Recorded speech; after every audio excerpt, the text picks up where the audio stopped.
کہ اگر راہل گاندھی جو کہ رائیولری ہے اس کی مودی سر سے، اگر مودی اس کے پاس چل کے جا سکتا ہے پلگام باز کے پہ جھوٹا ہے پاکستان کے خلاف بیان اسٹرینتھن کرنے کے لیے، تو میرے خیال میں کہ شہباز شریف کو، نواز شریف کو، زرداری صاحب کو، سب کو عمران خان کو اپنے ساتھ بات کرنی چاہیے، عمران خان کو بلانا چاہیے،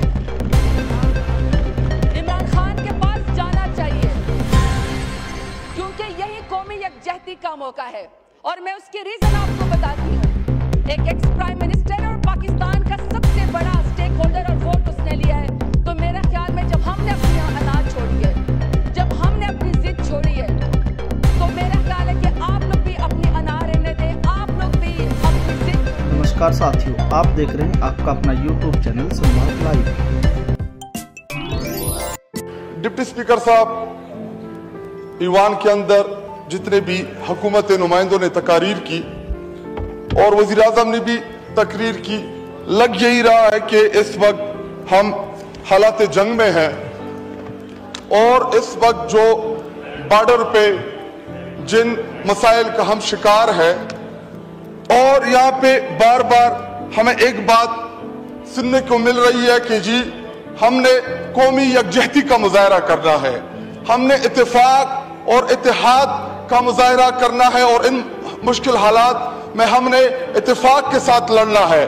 تو جناب ڈپٹی اسپیکر صاحب، وہ کون سے عناصر ہیں جو اپنی ذاتی انا کی تسکین کے لیے پاکستان کے سب سے محبوب لیڈر عمران خان کو جیل میں رکھے ہوئے ہیں اور ہم سے قومی یکجہتی کا تقاضا کر رہے ہیں؟ اور میں آپ کو اور اس ایوان کو بتاتا ہوں، اللہ کی قسم حلفاً کہتا ہوں کہ میرے اور آپ کی تقریروں سے کوئی قومی یکجہتی نہیں آئے گی جب تک عمران خان کو جیل سے باہر نہیں آئیں گے، قوم آپ کے ساتھ نہیں کھڑی۔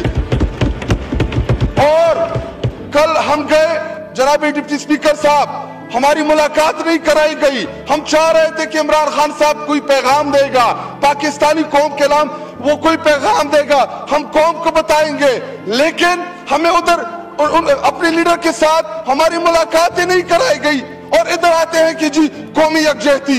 بالکل اس قومی یکجہتی میں ہم نہیں کھڑے ہوں گے جب تک آپ عمران خان کو باہر نہیں لائیں گے۔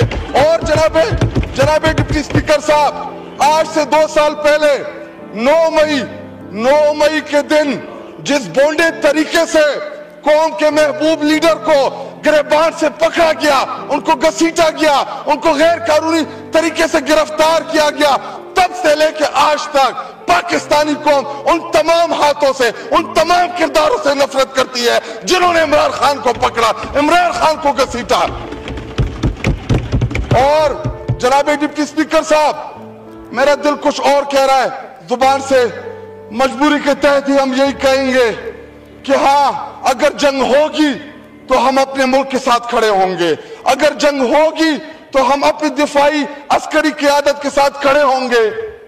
کیوں؟ کیونکہ ملک ہمارا ہے، سرزمین ہماری ہے، ہم نے اس ملک کے اندر رہنا ہے۔ یہاں پہ جو آگے بیٹھے ہیں، ان کی باہر جائیدادیں ہیں، یہ لندن بھاگ جائیں گے، کوئی دبئی چلا جائے گا، کسی کے یورپ میں گھر ہے، ہم نے اس ملک میں رہنا ہے، یہ سرزمین ہماری ہے، یہ ہمیں اپنے لیڈر نے سکھایا تھا، یہ پاکستان ہمارا ہے، کیونکہ ہم نے، ہماری آنے والی نسلوں نے اس ملک کے اندر وقت گزارنا ہے۔ لیکن ایسا نہیں ہو سکتا کہ آپ میرے لیڈر کو جیل میں رکھیں اور مجھ سے قومی یکجہتی کا تقاضا کریں۔ اگر میں کہہ بھی دوں کہ ہاں قومی یکجہتی میں آپ کے ساتھ کھڑا ہوں، لیکن پاکستانی قوم نہیں کھڑی آپ لوگوں کے ساتھ، اس بات کو سمجھیں، باہر سروے کرائیں، باہر میڈیا سے آزادانہ سروے کرائیں، آپ کو پتا چلے اگر ملک واقعی مشکل حالات میں ہے تو عمران خان کو لے آئے باہر، کیا فرق پڑے گا اس سے؟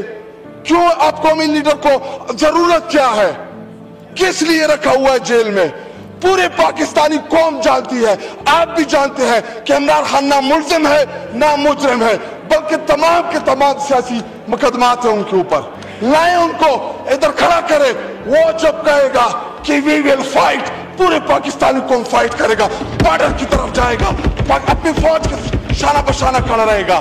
اور آپ کو ضرورت ہے، پاکستان کو ضرورت ہے۔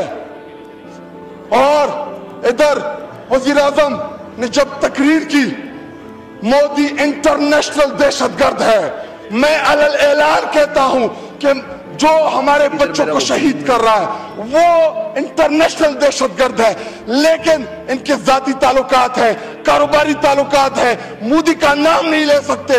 اور نواز شریف جس کو یہ اپنا قائد سمجھتے ہیں، انڈیا کے خلاف جنگی حالات میں ایک طرف ہماری عسکری قیادت جو شاپروں کی طرح ان کے ڈول گرا رہی ہے، اور ان کا قائد، ان کا پتہ نہیں کون سا قائد، وہ انڈیا کے ان معاملات کے اوپر ایک سٹیٹمنٹ نہیں آئی.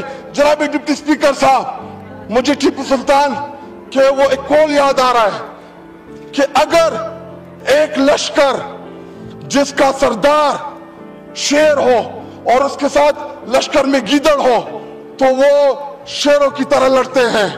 اگر شیروں کا لشکر اس کا سردار گیدڑ ہو تو وہ نہیں لڑ سکتے، وہ جنگیں ہار لیتے ہیں. اس وقت بارڈر پہ کھڑا وہ فوجی جو ہم سے توقع رکھتا ہے کہ ہمارا لیڈر جو قومی لیڈر ہوتا ہے یا جو وزیر اعظم ہوتا ہے وہ آئینہ ہوتا ہے، وہ فیس ہوتا ہے، اس کی توقع ہے کہ ہماری سیاسی قیادت وہ دلیری کے ساتھ مقابلہ کرے گی. جی وائنڈ اپ کریں، جمعے کا ٹائم ہے. آخری 2 منٹ دے. جی لیکن جب آپ کا وزیر اعظم، جب آپ کا لیڈر بزدل ہو، وہ مودی کا نام نہ لے سکے، اس کو آپ کیا پیغام دے رہا بارڈر پہ لڑنے والے جوان کو؟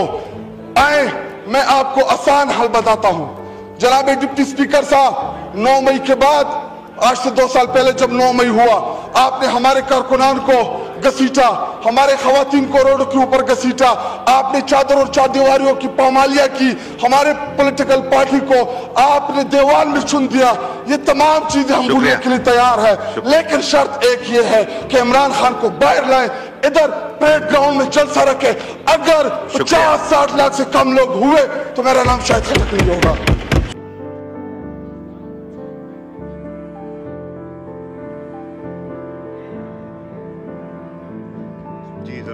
بسم اللہ الرحمن الرحیم. بسم اللہ الرحمن الرحیم. ایاک نعبد و ایاک نستعین. یا اللہ تیری مدد مانگتے ہیں اور تیری ہی عبادت کرتے ہیں.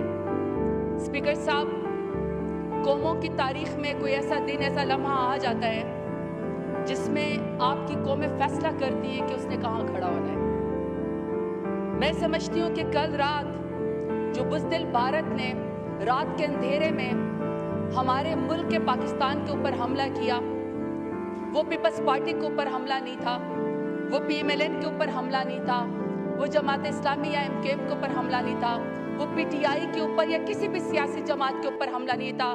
وہ حملہ تھا، وہ میرے ملک پاکستان کے اوپر حملہ تھا.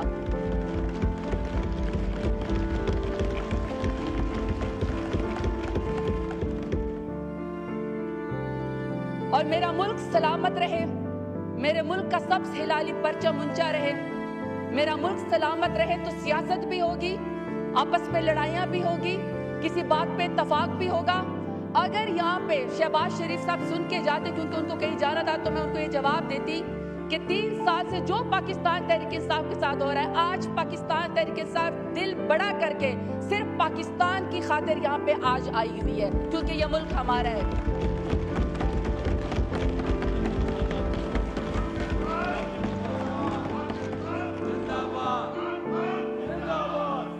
آج ہمارا کوئی ذاتی ایجنڈا نہیں ہے، آج ہماری کوئی انا نہیں ہے، آج ہم آپ سے کوئی سوال نہیں کریں گے، آج ہم صرف اور صرف پاکستان کی بات کریں گے.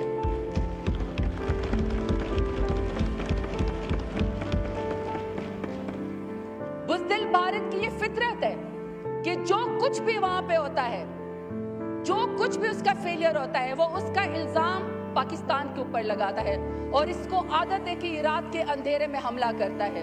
ہماری مساجد کے اوپر، ہماری مدارس کے اوپر، ہماری سیویلینز کے اوپر، بے گناہ شہریوں کے اوپر اور ہمارے واٹر ریسورسز کے اوپر جو اس نے حملہ کیا، یہ دنیا کو ہمیں بتانا پڑے گا. اور اسپیکر صاحب، جوابی کارروائی کا پاکستان حق رکھتا ہے اور جو کل ایئر ڈیفنس میں ایئر سٹرائک پاکستان کی طرف سے ہوئی، ہم اس کو شاباشی بھی دیتے ہیں اور اس کے اوپر ہم فخر بھی کرتے ہیں.